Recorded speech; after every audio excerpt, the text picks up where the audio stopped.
You've said in the past that listen, and one of the things that you don't want to do is turn people off. And that you've said, listen, all the stuff that has caused some sort of heating of the planet, or whether it's the deforestation or the burning of fossil fuels, yes, that has happened. But the biggest thing facing us right now is the geoengineering, the solar radiation management, the chemtrails. I mean, in North Carolina, they've been spraying like with reckless abandon. I mean, they got big stripes across the sky. They have crisscross patterns. I've seen all that here, and you all probably have seen that as well. That is not condensation trails. That just not can't be.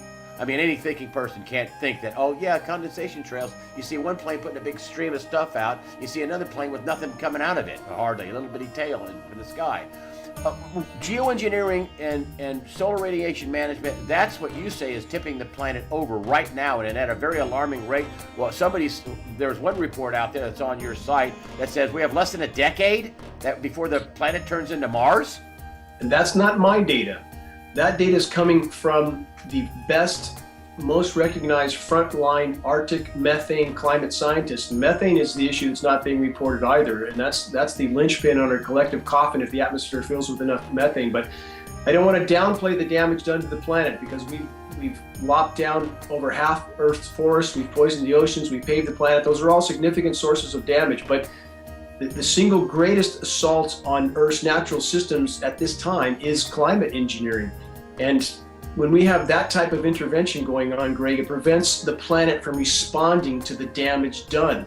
The forests on a warming planet would normally begin to thrive as the rainfall increases. That's not happening because the rainfall is toxic, and we know this. And with everything I say, Greg, I want to express this to your listeners. I don't ask them to believe a word I'm saying, but I do ask them, if they claim to care about their children, their children's futures, their own futures, to investigate what I'm saying, to look past the special interest produced headlines and look at the frontline data. The cryosphere is imploding right now. And I would ask this: if we don't have any habitat, how long are we going to be here? Ecosystems are collapsing all over the globe. Lots of causes for that. I don't deny that. Lots of anthropogenic, i.e. human causes. But climate engineering, the intentional intervention in Earth's climate and life support systems, is the single greatest threat and most immediate threat we face right now, mathematically speaking, short of nuclear cataclysm. And we obviously have some of that happening with Fukushima right now as well. But even with threats like Fukushima, Greg, if we're inhaling toxic particles that are connected to climate engineering programs, aluminum, barium, strontium, toxic heavy metals that we know are coming down in the air column. And by the way, we just had a statistic out of UK. Dementia is the single greatest cause of mortality in UK. Single greatest cause. Statistics are close to that in the US. If we can't think clearly, what challenges will we face? So again, we're back to climate engineering, the all-out assault against the web of life. We have to face this issue, and we need everyone to face it with us. Brennan was talking about this to his New World Order buddies at the Council on Foreign Relations. I actually linked to that in the last interview. So if you go to my website, you scroll back down and find where you were on Dane Wigington on the last time. You can see it for himself. Brennan, the former CIA director, talking about solar radiation management and geoengineering. So it's not like it's some fake science, it's a real science. This has been going on for a long time. And that's what people don't get. I mean, you brought up the papers that you had with the Senate talking about all the collusion between countries. Above all other things, in '78, they were talking about how that this supersedes everything, even war, to collude about the climate change. But it was going on in the mid '40s. They knew that the planet was heating up then. Tell me about a bit about the history of this going on. If we go back to the start of the Industrial Revolution, we see an atmosphere loading with aerosols and loading with greenhouse gases, and those two can offset each other. By the time we reached 1945, there was very significant heating, and that's when the climate engineering was first deployed. Many of your listeners might remember the unexplainable leveling off of that heating from 45 to 75. Climate scientists could not figure out what was happening. They didn't know climate engineering was going on. It had an effect at first before the negative consequences kicked in.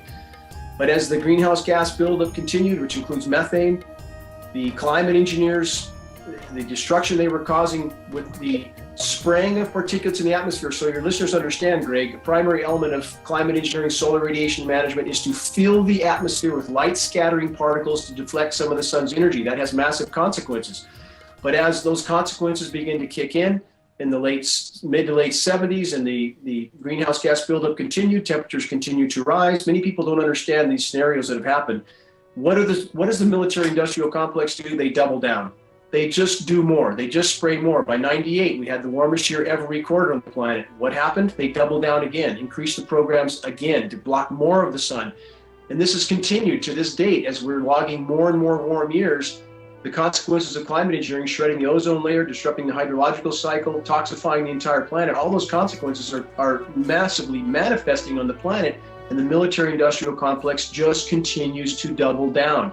So where do we go from here if we stay on this current course? Habitats are collapsing around the globe. We have boreal forests dying.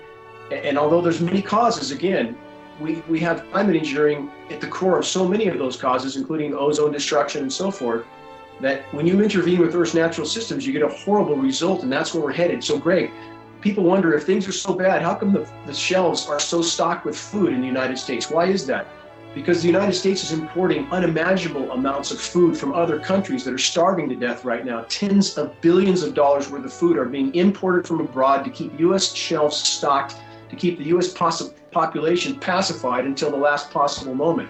All I'm asking people to do is look at the frontline facts and don't turn away from this issue, because you do so at your own peril.